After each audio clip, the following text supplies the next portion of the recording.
Hello, everyone. Welcome to today's fireside chat with myself, Eric Gregg, and Ryan Suydam, founder of Client Savvy and CX Architect at ClearlyRated. We will allow people to get in. We actually have a pretty strong registration for this conversation. So we're going to allow people to get in. Just a little bit of housekeeping. We don't have a ton of slides on this. It's really more meant to be a conversational style, but we do have a few slides. We will make those available as well as this recording to everybody who has registered there. In addition, we would encourage you to be a part of this conversation in the chat and to take part in this conversation and offer up any questions that you have for us in the Q&A tab or the chat tab, either side. We'll get things started. Go ahead and just drop your name in the chat. LinkedIn, we can all connect here. A big part of what Ryan does really well and what I'm aspiring to do better is creating that community of CX professionals. So drop your name and your LinkedIn into the chat. And then also be thinking about the question of this. If you had to hire a CX leader at your firm, and you were hiring them, and it was a fictional character that you know, maybe from a book, a movie, whatever you maybe have, who would that fictional character be and why? So think about that a little bit as well as we kind of get started here. But we'll jump in, and I'll make my introductions to get things going, since we do have quite a few people in seats already on this. As I mentioned, my name's Eric Gregg. I'm the founder and currently play a role called CX Strategist at ClearlyRated. I'll talk a little bit more about what that means. And I'm thrilled today to be having this conversation with a longtime peer, someone that we used to be professionally competing against each other at times, although most of the time I think we both would agree we were actually working in tandem to really try to evangelize the impact that CX can have on professional service firms. And that is the founder of Client Savvy and new to ClearlyRated as the CX architect, Ryan Suydam. Ryan's got 20 plus years of experience, has literally helped architect and launch hundreds of programs for professional service firms. I've already learned so much just having him join us here at ClearlyRated. We'll talk more about that as well. But Ryan, selfishly, I'm excited to kind of pick your brain on some of these topics. We've talked about some of them, but not all of them. But you know, the interesting conversation that we were having the other day that I wanted you to kind of talk with to start with is if you were hiring somebody for a professional service firm in a role of CX leader, and what would that person be? What fictional character might you hire? Hey, great question, Eric. And I'm going to narrow it down to the short list of the final two candidates. And candidate one, I would say MacGyver, because I think a CX leader needs to be able to be dropped into any situation, and it's impossible. And you use the tools at hand to figure out how to solve. CX leaders have to be really good CX problem solvers. But I need to moderate that with candidate number two, which is going to be Mr. Rogers. CX has to be led with heart. It has to be led with curiosity, empathy, and kindness. And I don't know, I can't think of a better fictional character that better embodies that than Mr. Rogers. So if you could throw those two together, I think you'd have the perfect CX leader. Yeah, I'd love to see what the audience thinks in the chat, if they have any others that we should be looking at. When we were talking about it earlier, I had mentioned Hermione Granger. And the reason for that for me is that she's wicked smart. She's really well prepared. She always has whatever they need to get out of a situation. And she's not the star, right? It's always about Harry. And that's how we are in professional services in this role a lot of times, right? Is that we are, the Hermiones right behind the scene, making sure that the ones that are out front have every tool that they need. They've thought through things a little bit differently, and we've really set them up for success. And I think that that's a big part of what it takes to be really successful in this role is the intelligence, the resourcefulness, the likability, and also the willingness to sort of nudge, knowing that not every single one of your suggestions is going to be taken. So that was kind of the approach that I wanted to lay out on that as well. Um, I think we just hire all three, Eric. that's right, exactly. We're talking about the future, and the future is going to be more resources devoted to CX because CX has an outsized ROI and impact on growth. So maybe we will be able to hire all three in the future. But I wanted to share with this group a CXPS conference coming up June 12th to 13th. So it's not too long from now in Puerto Rico. You can utilize this link to register for that if you want to go. It's going to be an intimate gathering of CX professionals. And this is one of the things, Ryan, that you all have been doing for years. And I just absolutely love. To me, one of the things that I loved about Client Savvy and love about what you guys have built is you have been the the community of CX professionals before there was really a community of CX professionals, and you continue to be not only bringing the thought leadership but bringing that community together to learn from each other. So talk a little bit about this conference, and sort of what's on the agenda there. Yeah, yeah. And I see a few of our speakers in the chat here. Jim Holtz, I see you here. So great seeing you. A few others are in the attendee list. You know, what we're doing right now with CX and professional services, and by we, I mean you, the audience. I put myself in this boat with you. What we're doing is transformative. We're changing an industry to be service orientation has always been at the heart of professional services, but uh, it's new, it's different. And we founded CXPS 10 years ago because we had all these really brilliant clients who were trying to do something new and creative. And oftentimes they were not only the only one in their a kind of peer group of industry peers doing something, but oftentimes they were the only one in their firm who was champion CX. So we had a lot of really brave, bold, intelligent people that just felt alone. So we Yeah. started CXPS a decade ago, really to bring those early visionaries together, a small group of 23 people at CXPS 1. And it was just, it went from this experimental, let's get some like-minded folks together to really an amazing community. And personally, it's the highlight of my year every year, just hearing what is working, what success stories are happening. You know, Eric, you're a founder, you're a CX wizard. You certainly know a lot. You can teach a lot. You can train a lot. But the collection of our clients is a heck of a lot smarter than what you and I bring to the table. So it's just a really fun opportunity to meet other progressive leaders and see what they're doing. And um, one of the few conferences I'm at where sometimes arch rivals are sitting at the same table, like sharing their secrets with each other and making Yeah. each other better. It's really fun. It's also unique in that we pull together architects, engineers, construction professionals, accounting, legal, Yeah. technology. So we've got this great mix. And at the end of the day, we're all kind of doing the same thing. Yeah.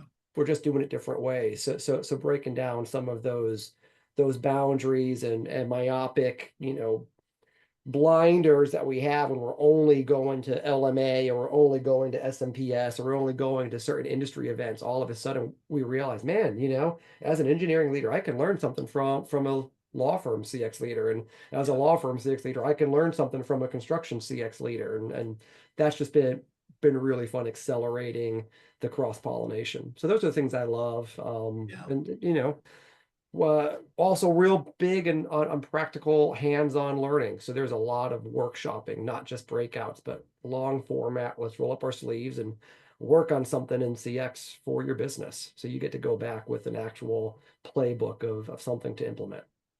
Yeah, I think that we're really excited at Clearly Rated to get involved with this year's conference, and also as we go forward, we're working on what this looks like. But you can expect to see a continuation of bringing this community together in a meaningful way, whether it be, through regional events or annual events, and really trying to lean in heavily on what you all have built there as a part of this. So we're going to kind of hit three main topics today. We'll talk about, ClearlyRated and Client Savvy, the joining of the two firms, and then really CX Now, kind of the evolution of CX, and then, a conversation about what the future of CX and professional services might look like, and things that people can be doing today to prepare for that future.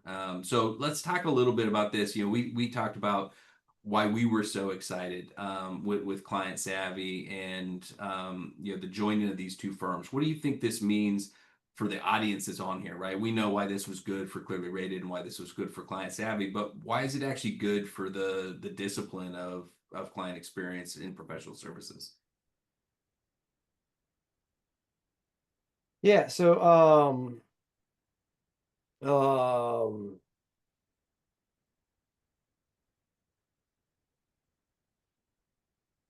the combination of benefits of CX and professional services, and like why us together makes sense.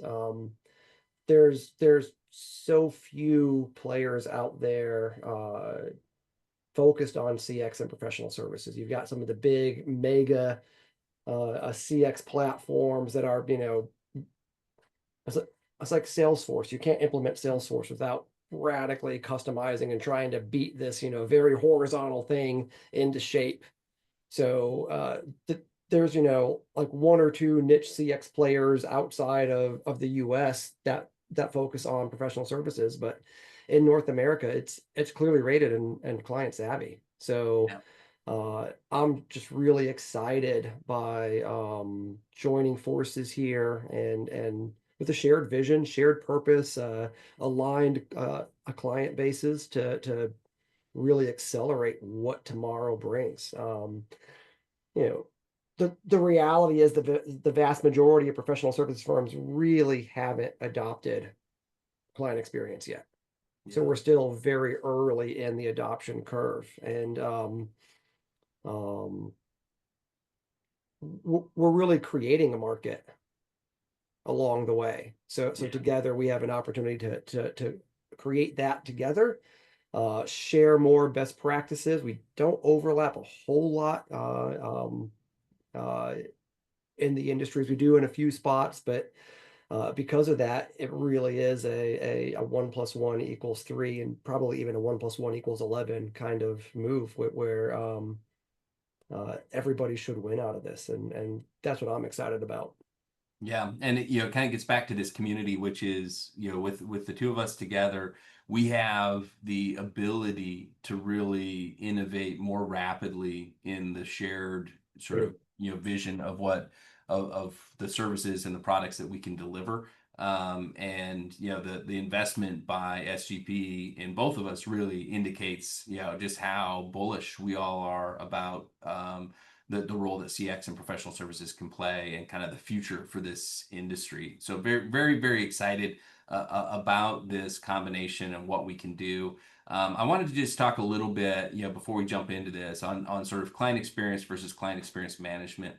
And client experience, in professional services is really, the perception of our clients that they have an individual interaction with the firm, or even cumulatively throughout that journey. And the management of that is how we architect, right? How we create repeatable, winnable experiences for that client experience. And part of that is measurement and feedback, but also part of that is client journey mapping. And part of that is really understanding the moments of truth and how we consistently win those moments of truth. And part of that is training, right? This is robust piece that as professionals we're trying to impact, and the feedback is one aspect of that. So I just wanted to kind of make that really clear, for this audience as we kind of go through this and step into this evolution. And so I want to start kind of this, CX Now and this evolution on this, with just a quick poll. And so you can utilize your phone. It's very, very simple. Just aim it at the QR code there. And then you can really go ahead and pick on this side. So the question here that we want you to tackle is, which of the following represents your firm's approach to CX? Are you focused on it at all? Are you significantly less focused, somewhat less focused, somewhat more focused, significantly more focused? And kind of where does that sit? So you can go ahead and do this. We're going to have two other polls that we have in here, so keep your phone handy. Unlike a classroom where we ask you to put your phones away, we actually want you to be a little bit focused on this. So we'll go ahead and allow people to fill that in. And while we're doing that, Ryan, maybe you can talk a little bit about how you view sort of CX versus CX management. Yeah, yeah. When we talk about client experience management, I really talk through it about this lens of maturity. Think about 40, 50 years ago, there was zero information technology inside professional services firms, right? Yeah. And maybe it started with a Xerox copy or something along those lines. But now you wouldn't think about having anything other than a robust IT organization that keeps the lights on and keeps everything running. So, IT is, the computers and the servers and the software and the cloud and all the other stuff. But IT management is really how you architect and organize all of that strategically to deliver business results and business outcomes for the business. So uh, uh, I like to look at CX through that same kind of lens. There's the what of CX, and then there's the how you manage it. And uh, I really see a future where CX management is an embedded function of the business, just like IT or HR or accounting or any of those other uh, supporting roles inside the org. Yeah, absolutely. So, what's your take on the poll results here? We've got the vast majority say that there's significantly more focus on CX than in the past, somewhat more focus. There's a few that aren't focused as a firm, but obviously, a little bit of this audience, I maybe knew that we were going to get Yeah. some focus on this side of it. But anything surprise you there?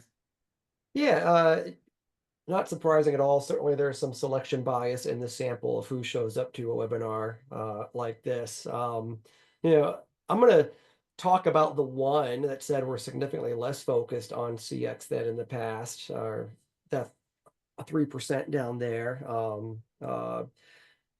Where I've seen organizations fall into that trap is they didn't have the tight coupling of business outcomes to CX. Yeah. And I think most people early wave have adopted CX because it felt like the right thing to do.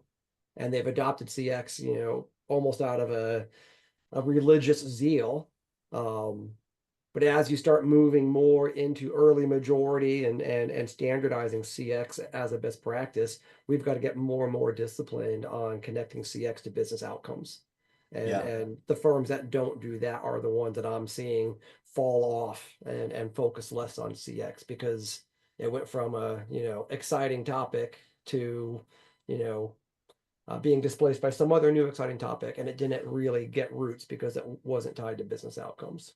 Yeah, if you're trying to do maybe, the least exciting drinking game ever, just go to every website of every professional service firm that you know of and take a shot every time you don't see them mention something about how important the client is or how important the client experience is, right? We all talk about it. We all know that it's important. It's just really the percentage of people that are really focusing on making it repeatable, making it consistent, and putting the KPIs around it that matter and that are tying it to those business outcomes.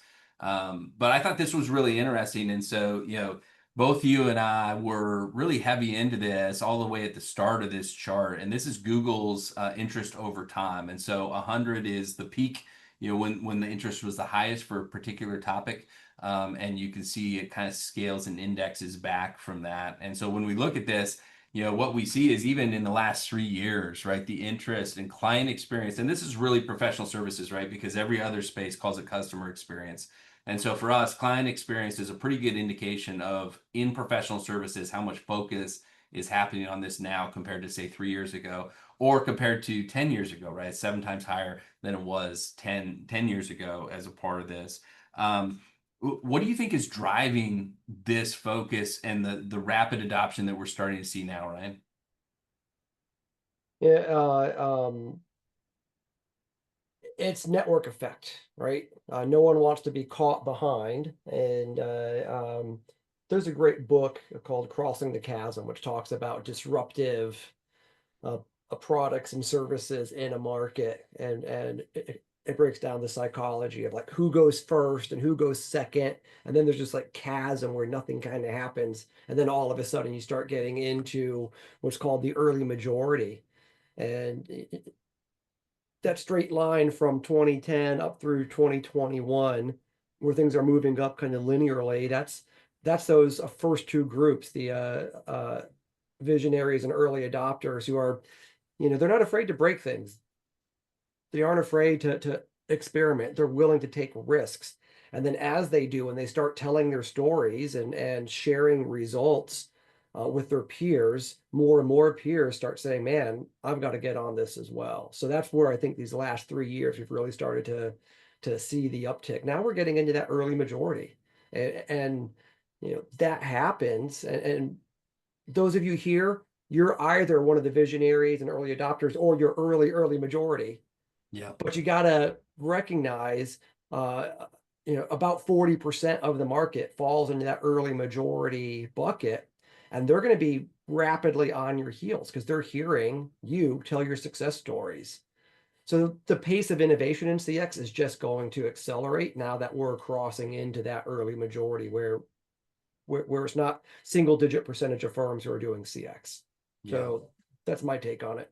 Yeah, we have you bring up a really good point, which is that this is a journey that doesn't really have a destination, right? It's sort of, our quest for consistently remarkable client experiences, which I think is the real goal here, right? And Absolutely right. I'm very very keen on the consistently part and the remarkable part, right?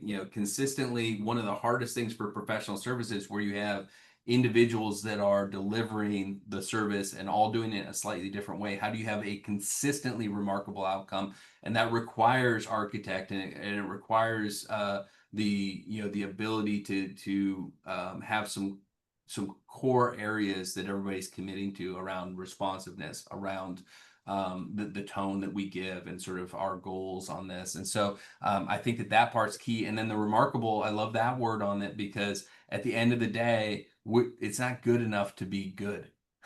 It's not enough, right? You have to be if you Everyone can't, is good. yeah, and if you can't imagine somebody going home and telling their partner or their spouse about something remarkable that you did, then you didn't do something remarkable, right? That's literally the point of that word is Right. that you are willing to remark about it. And so I think that's the goal, consistently remarkable. And as soon as you get to a point where you're there, the expectations of the clients will change and it'll move to that next, that next piece of it. Yeah, just a couple quick comments on that. One large organization we've worked with for a decade, they wanted to deploy this like mindset or framework of delivering legendary client experience. And so we did a internal kind of cultural readiness assessment of all their staff. And one of the staff responded and said, I'm going to challenge this notion of legendary. We do, like underground civil engineering. No one's telling stories around a campfire about, wastewater treatment plant. And that really got us talking. And almost every leader in the org was able to tell a campfire story about something remarkable in a project, somewhere along the way they all had campfire stories. So that's some of what's putting brakes on this adoption is a front line who doesn't necessarily believe that what we do can be remarkable. And I think that's a CX leader's job to inspire the front lines to elevate to that kind of mindset.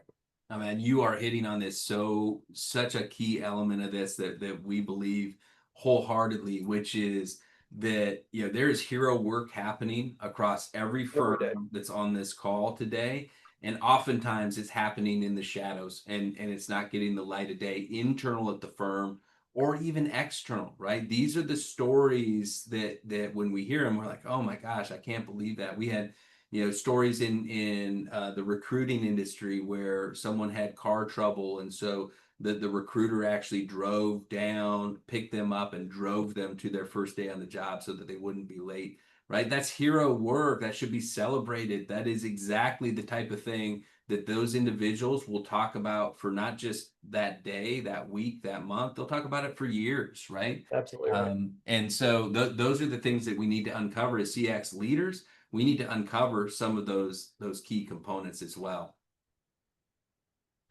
So I talked about the some of the things, the buyer intent changing. I just wanted to share a couple points here. It's not the main focus, Ryan, today, but there's a couple things that the latest research into buyers that we did came out. The first of which is this kind of pendulum that swung and now is actually starting to swing back a little bit between this kind of concept of, hey, do I want to self-serve or do I want somebody to basically do this, a human to do this for me?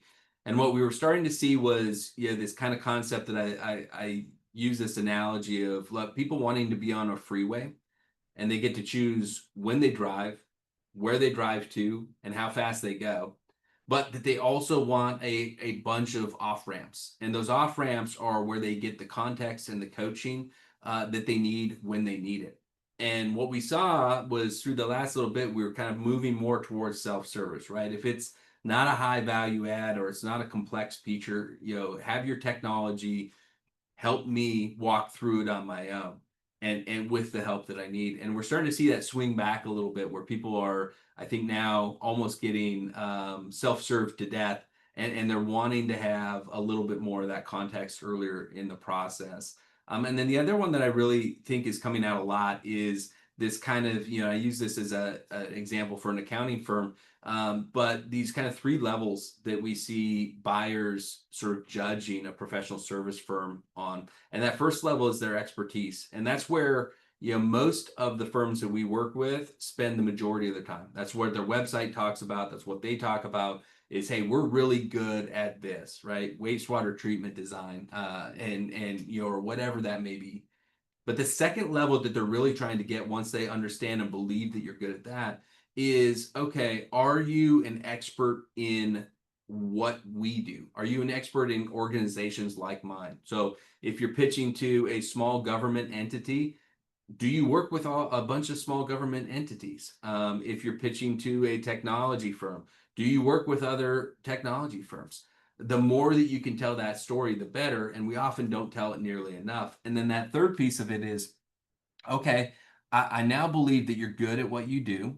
I believe that you have the ability to actually add, what I call value above billable, right? If you work a lot in a particular industry, you can add value above billable. A good friend of mine who's an accountant went and started her own firm, and she eventually sort of was acquired and brought back into another firm. But her focus was on, and we're Portland, Oregon, so you know this, Ryan, that it was on the beer and spirits, right? And then we have a really strong craft beer group here in Oregon. And she really focused on that and she built a niche on it and she knew her value of billable was huge, right? She could literally look at your expense um, your P&L and say, hey, why are you spending so much for hops? You're spending 40% more than anybody else I'm working with on hops. What is that? Well, that's value that most accountants could not deliver on that. And we all have that. We all have certain areas where we can get that value above billable. And then the last piece of that is show me the proof, right? Show me, in her case, she could show literally dozens of testimonials from other craft breweries and distilleries, right? And so the ability to tell that story in a specialized manner is a big thing to buyers right now and clients.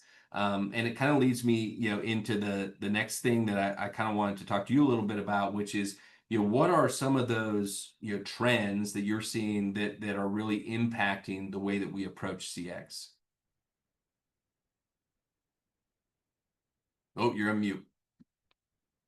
Yeah. So certainly seeing a lot of different things. The biggest one I'm seeing evolving right now, and it's going to be a big theme at CXPS this year because it's the meta trend we're seeing is really tightly coupling client experience back to those business outcomes. I mentioned that earlier. The difference between a sustainable, thriving, growing program or initiative that is gaining momentum versus one that's stagnant or declining is, are we connecting CX to those business outcomes? Um, just in the last 2 weeks, we've met with several of our clients and shared with them, hey, here's looking at the last year of your client feedback. Here's 20 candidates that most stand out as you're likely undercharging, or you've got some profit opportunity with. And of the firms we shared that with, on average, 11 of those were loss leaders. Hmm. And all of a sudden, this excitement is starting to pick up where CX leaders are bringing this information back to the board or back to the executive room, saying, "Hey, look, now we're starting to tie CX to decisions we're making. Are we pricing too low? Are we going out of scope? Are we over delivering?" And they're starting to have targeted business conversations with those seller doers around how do we maintain, because the client sentiment was, through the roof. It was a remarkable experience, but it's one you were buying by either undercharging or over delivering. So really starting to tie business outcomes to the client experience program. I think more leaders are beginning to demand that, especially as we're heading into a time of economic uncertainty. There's a lot of unknowns going on right now. Are we going into recession? Are we not? Is everything going to change tomorrow? Because a lot of stuff has changed really quickly. I think leaders are less risk tolerant right now, and as we're moving in towards that kind of mindset, you got to prove it with results. Yeah, I think you're absolutely right. And I promise you, as a CX professional at your firm, if you can show how you created opportunities, right? We're doing a bunch with the cross-selling, and really embedding some of these questions in on a cross-selling basis, to allow people, and it's in service again of one of the biggest complaints that we get in our survey data, from clients of our clients, is that they're not proactive enough. And so one of the ways to get proactive is to ask the question of what they have coming up, what they need, what's going on.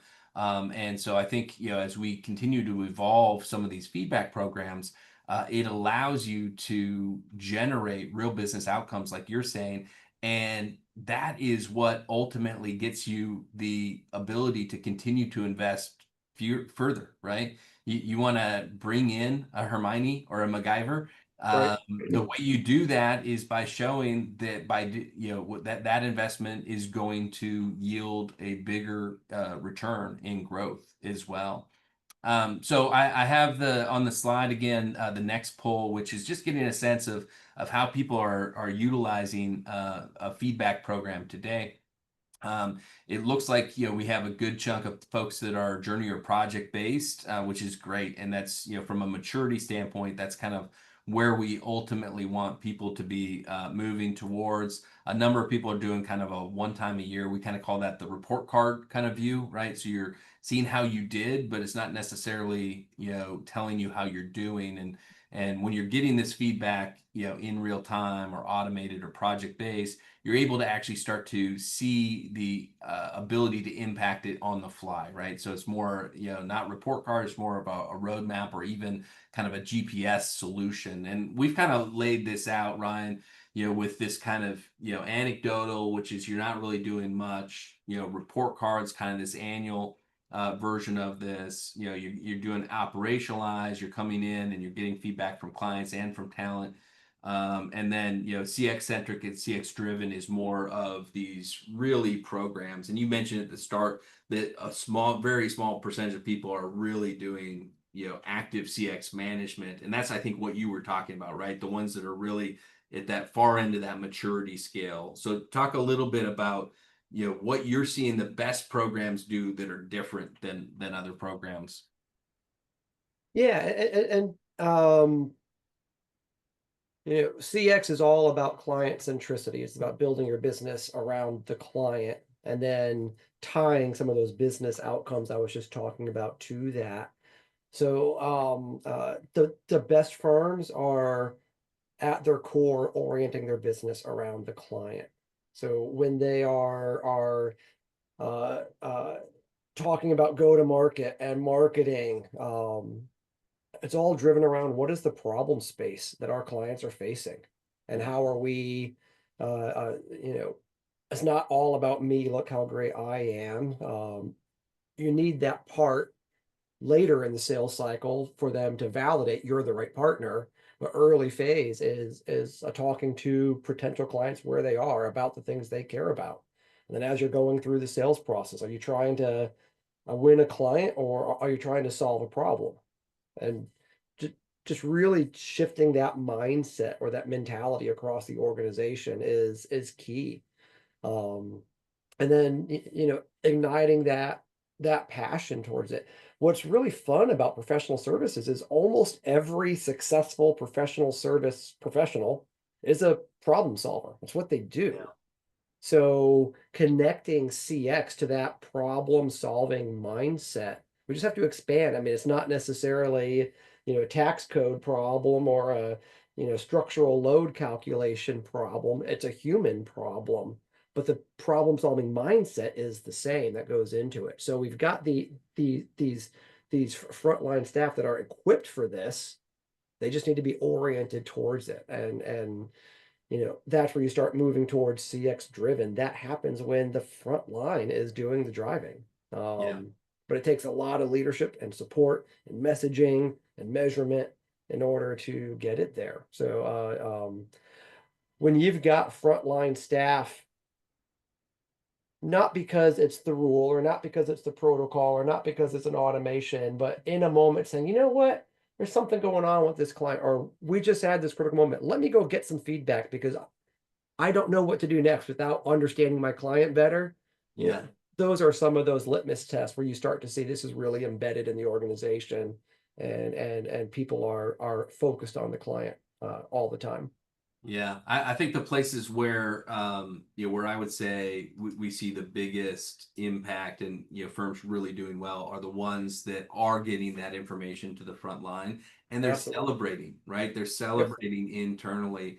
And too often we have this kind of approach where we're a little bit punitive in nature, right? Our natural tendency is to focus on the negative, and we sort of forget all the great work that's happening there. And that is at our own detriment as CX leaders, because at the end of the day, for people to really want that feedback, like you're describing, Ryan, they've also got to see it as like the opportunity to get a pat on the back when they've done an amazing job, and to recognize their teams when their teams have gone above and beyond.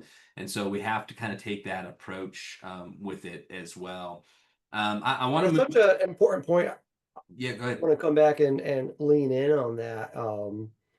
And so many leaders I've talked to, they're looking for the problem scanner.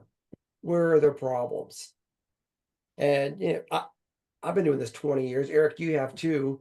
There's problems out there. Every firm, if you go do client feedback, you're going to find client problems.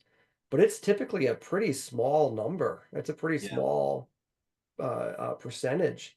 Um, the really effective firms are looking at the top end of the feedback coming in, and they're asking, what are the opportunities with this? How do we use this to grow? How do we use this to motivate people? How do we use this to attract, bringing on the right kind of talent? How do we use this to win the kind of work we really want to be doing? It, the best firms are using the heck out of the top of the scale, and they deal with the stuff at the bottom, but the ones that really focus on how do we leverage the stuff at the top, those are the ones that are really thriving because that's just more fun and motivational. Yeah, yeah, I think that that's exactly right. And so I wanted to bring in another poll for us here, and asking the audience what three things would have the greatest impact on your CX program success.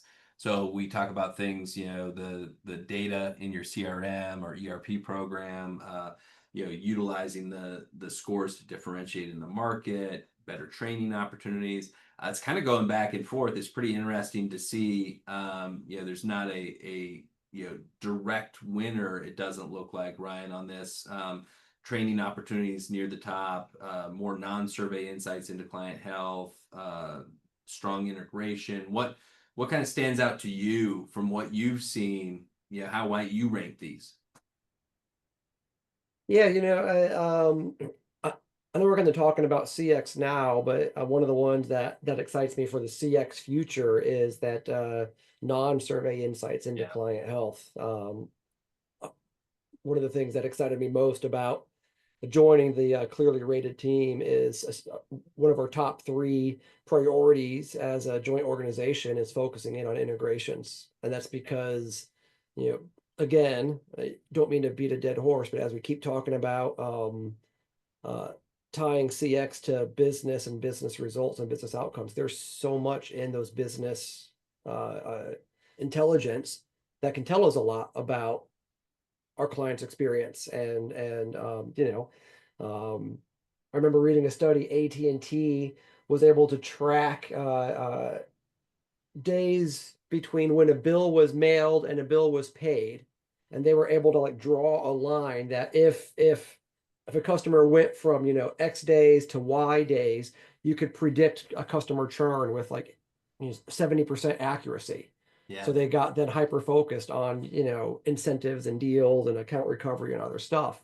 So that was non voice of client or non survey data that led to business outcomes. So that stuff is there. It's locked up in our ERPs and CRMs. And as yeah. we start pulling that in and really understanding how to use all those different insights, our ability to execute on CX just goes up. Yeah. Yeah, I think you're exactly right. And when you look at, we're now talking a little bit about CX future, right? We've got about 20 minutes left. I want to leave a good 5 to 7 minutes at the end for Q&A. So if you have questions, audience, go ahead and put them into the Q&A tab. You can also put them into the chat. I'm monitoring that as well. We'll make sure and try to get to anybody's questions on this. But one of the pieces is, as you look forward and you kind of imagine what this discipline is going to look like for professional services 5 to 10 years down the road, what are the areas that get you the most excited? Yeah, it really is tying all the different aspects of the business together. I know CX right now is largely being led by marketing leaders. There are some brave operations leaders, quality leaders, others that are driving this as well. But I think the long-term outcome here is a CX becoming more and more cross-functional across the organization. And as CX becomes a cause being championed by all the functional heads in the business, uh, that's the CX future that really starts to excite me. Yeah. Yeah, I think for me, one of the things that I'm most excited about when I look at this and I imagine what it's going to be like, 10 years from now, is there's going to be so much more action-oriented insights that we're getting about the client health, things like non-survey data, right? That's being captured in the CRM or the ERP. The ability to look at intent and take intent across a number of different views on that side of it. I think that's really a big piece of it. Probably the thing that I'm most excited about is that the CX role, right? We're seeing CX directors being added. We're seeing CXOs being added. And I think that, as we kind of reimagine sort of that role of, this singular role of marketing and business development, which BD for a lot of the industries, like accounting and legal just didn't even exist not that long ago. And now you're seeing really consistent BD teams being built, and we're seeing client experience being given that kind of same treatment that BD was maybe 7 or 8 years ago. So I think that we're going to have real definitive CX leaders that are working hand in hand with business development and Right. marketing leaders to architect a consistently repeatable experience that leads to less churn, more expansion, and overall tighter relationships with the clients. But you can't really imagine a future of this without actually bringing the other two-letter acronym into this, which is AI. So, we had some interesting data basically showed that basically 3 out of 4 of professional service firm clients have adopted some form of AI in their organization, and they're utilizing it at least in some aspects of their day-to-day lives. When you just look at individual utilization, so not a less formalized version of it, we just did another study for a client that showed it even higher than that, where it's really about 80% of people are utilizing AI in one form or another, either personally, professionally, or sort of organizationally. So what's your take on kind of the impact that AI is having and will have in the future? Yeah, I've got two thoughts on that, and one goes back to the a top bar on one of the polls here of firms that are really leaning in on journey-based or project-based feedback. One of the hardest challenges firms face when deploying that, particularly in professional services, is so many of those critical moments of truth are really largely analog. It's not like you check out at a hotel and there's a, check mark in a database somewhere that you've just checked out. There's all these like critical things that are happening, and it's a meeting invite on someone's Outlook, and maybe it's a record in a CRM, but it's not necessarily aware of, hey, something big just happened. So Yeah. I see AI as really enabling those frontline professionals to drive more automation around the collection of feedback at those critical moments of truth. Um, so it becomes less of a lift of having to, you know, either schedule, close enough. Yeah, I Yeah. think a lot of firms are doing quarterly or annual surveys because they don't know how to measure in the moment. So I Yeah. think AI is going to help us solve for that. The other thing I see happening with AI, and really how I'm using it most, is AI is such a great tool to automate memory. Um, I love my little AI Zoom meeting recorder, and automatically it's summarizing actions and next steps, and before my next call with the client, it's a 3-minute read to pick up where we left off. I don't have to try to hold all that in my brain. Um, and I think soon we're going to start getting to the part where AI isn't just automating memory, but it's going to be automating action, and helping make sure we're not dropping balls. And you mentioned the value of being proactive, Eric. I think AI is going to help us because we're all juggling so much as busy professional service uh, Yeah. uh, doers.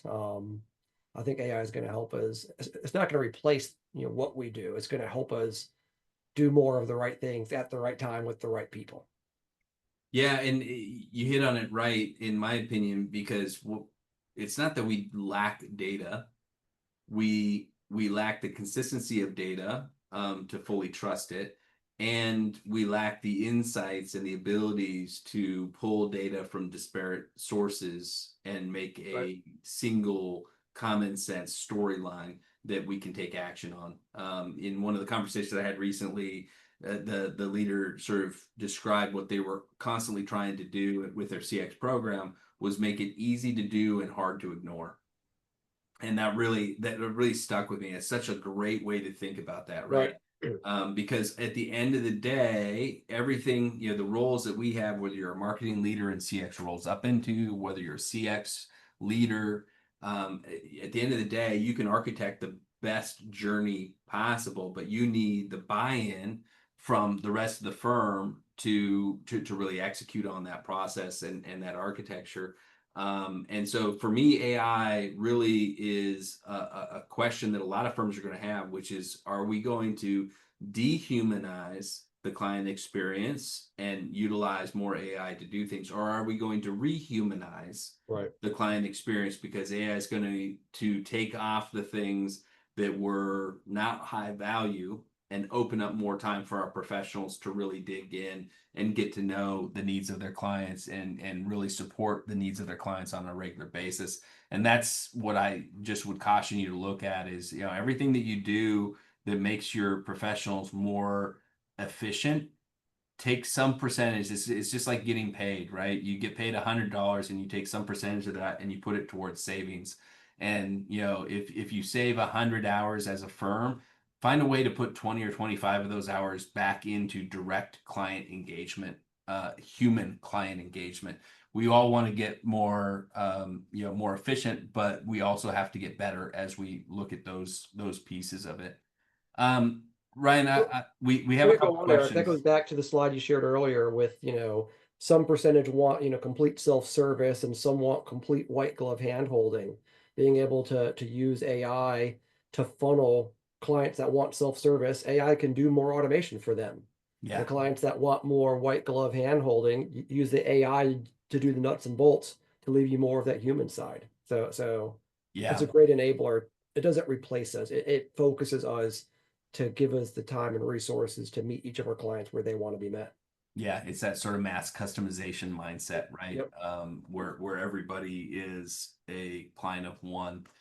We have a question in the Q&A tab that I want to make sure that we get to, and then I've got a couple of final questions as well. If you have questions, go ahead and put them in there. We'll make sure and get to them.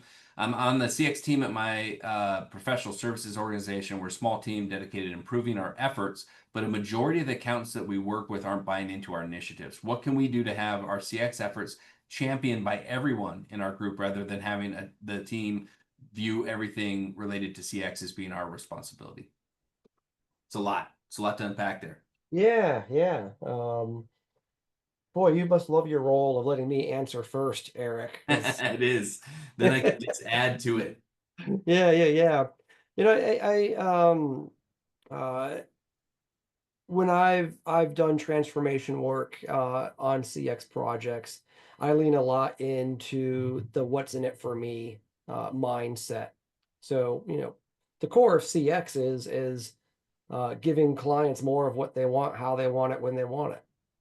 So that same mindset works for your frontline accountants and frontline engineers. We have to put that same empathetic approach to them.